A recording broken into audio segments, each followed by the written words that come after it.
South ఇండియాలోనే అతి తక్కువ ధరలకి రత్నాలనందించే ఏకైక సంస్థ 6JVR.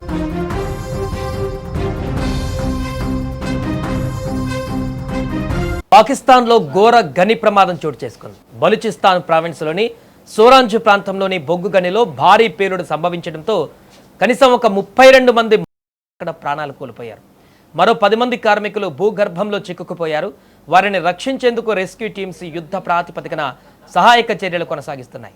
అయితే గని లోపల ఆక్సిజన్ స్థాయి తగ్గిపోవడంతో చిక్కుకున్న కార్మికులు ప్రాణాలతో బయటపడే అవకాశాలు చాలా తక్కువగా ఉన్నాయని అధికారులు ఇప్పుడు ఆందోళన వ్యక్తం చేస్తున్నారు. అధికారుల వివరాల ప్రకారం గనిలో ఒక్కసారిగా మిథేన్ గ్యాస్ భారీగా పేరుకుపోవడంతో పేలుడు సంభవించింది. పేలుడు తీవ్రతకు గని లోపల పెద్ద ఎత్తున మొత్తం కూడా కూలిపోయింది. మొదట 7 మృతదేహాలను వెలికి తీసిన సహాయక బృందాలు అనంతరము మరింత లోతుగా వెళ్లి మరో 25 మంది మృతదేహాలను బయటకు తీశారు.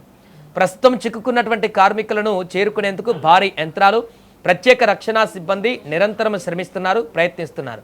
అయితే గని నిర్మాణం బలహీనంగా ఉండడంతో విషవాయువులు పేరుకుపోవడం వల్ల సహాయక చర్యలకు అత్యంత క్లిష్టంగా మారినటువంటి పరిస్థితి. కానీ పాకిస్తాన్లోని బలూచిస్తాన్ ప్రాంతంలో పరిస్థితి భిన్నంగా ఉందని కార్మిక సంఘాలు చెబుతున్నాయి. అక్కడ చాలా బొగ్గు గనుల్లో ఇప్పటికీ ఆధునిక సేఫ్టీ ఎక్విప్మెంట్, గ్యాస్ సెన్సార్లు, అత్యవసర హెచ్చరిక వ్యవస్థలు తగిన స్థాయిలో లేవని ఆరోపణలు ఉన్నాయి. తక్కువ వేతనాల కోసం ప్రాణాలను పణంగా పెట్టి వేలాది మంది కార్మికులు ఈ గనుల్లో పనిచేస్తున్నారు. భద్రతా నిబంధనల అమలులో నిర్లక్ష్యం, పర్యవేక్షణ లోపాలే ఇటువంటి ప్రమాదాలకు ప్రధాన కారణమని Pakistan central mines labour federation ఆరోపిస్తోంది.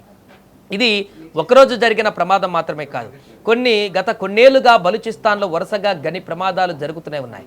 Methane gas పేలుళ్లు, గనులు కూలిపోవడం, విషవాయువుల కారణంగా ప్రతి ఏడాది పలువురు కార్మికులు ప్రాణాలు కోల్పోతున్నారు.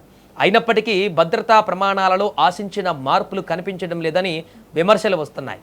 ఈ తాజా ఘటన తర్వాత కూడా మైనింగ్ రంగంలో సేఫ్టీ రిఫార్మ్స్ అమలు చేయాలనేటువంటి డిమాండ్ కూడా మరింత బలపడుతుంది.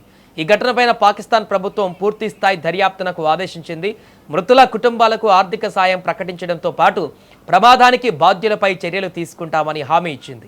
మరోవైపు సహాయక బృందాలు ఇంకా గని లోపల చిక్కుకున్న కార్మికుల కోసం గాలింపు కొనసాగిస్తున్నాయి.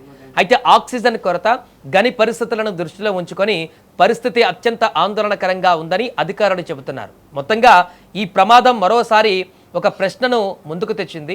బొగ్గు ఉత్పత్తి కంటే కార్మికుల ప్రాణాలకు ప్రాధాన్యత ఎప్పుడు దక్కుతుంది? భద్రతా నిబంధనల అమలు ఎప్పుడు ఖచ్చితంగా జరుగుతుంది? ఈ ప్రశ్నలకు సమాధానం దొరికే వరకు ఇలాంటి విషాదాలు పునరావృతమయ్యే ప్రమాదం ఉందని కూడా నిపుణులు ఇప్పుడు హెచ్చరిస్తున్నారు.